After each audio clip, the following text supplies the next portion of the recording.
మా అనంతపురంలో కళ్యాణదుర్గంలో మీ నాయకులు వేధిస్తున్నారని ఒక గర్భిణి ఆత్మహత్య,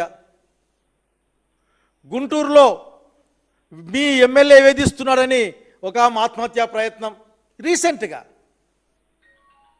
ఇప్పటికి కూడా అనంతపురం జిల్లాలో 7 గుర్రాలపల్లిలో జరిగిన దారుణానికి అందరూ కారకుల్ని శిక్షించలేని దైన్యం. రాజకీయం తప్ప మీ దగ్గర మాకేం కనపడ్డంలే. ప్రచారం చేసుకుంటూ ఉంటారు. అంటే ఎవరు అనేవాళ్ళు లేదు కదా, మొన్న కూడా ప్రచారం చేసుకున్నారు. సంజీవిని తెస్తాను బిల్ గేట్స్ దగ్గర నుంచో ఇంకో ఆయన దగ్గర నుంచో, బహుశా బిల్ గేట్స్ అనుకుంటా, సంజీవిని తెస్తాను 120 ఏళ్ళు బతికిస్తాను అని. నాకు అప్పుడు ఒక ఆయన జర్మనీ ఆయన వచ్చి మీ గురించి ఒక కామెంట్ పాస్ చేసిపోయాడు. బహుశా కామెంట్ గుర్తు తెచ్చుకోండి మీరు ఒక్కసారి. ఏది పడితే అది.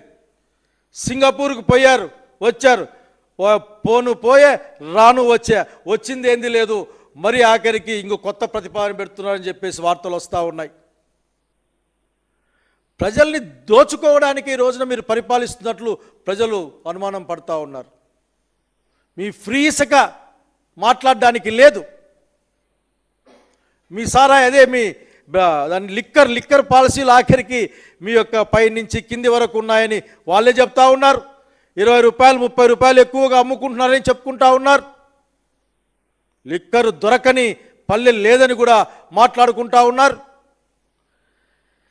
కాబట్టి మేము వచ్చే అనుమానం ఒక్కటే, మీరు అసలు వీళ్ళు కంట్రోల్ చేయలేరా?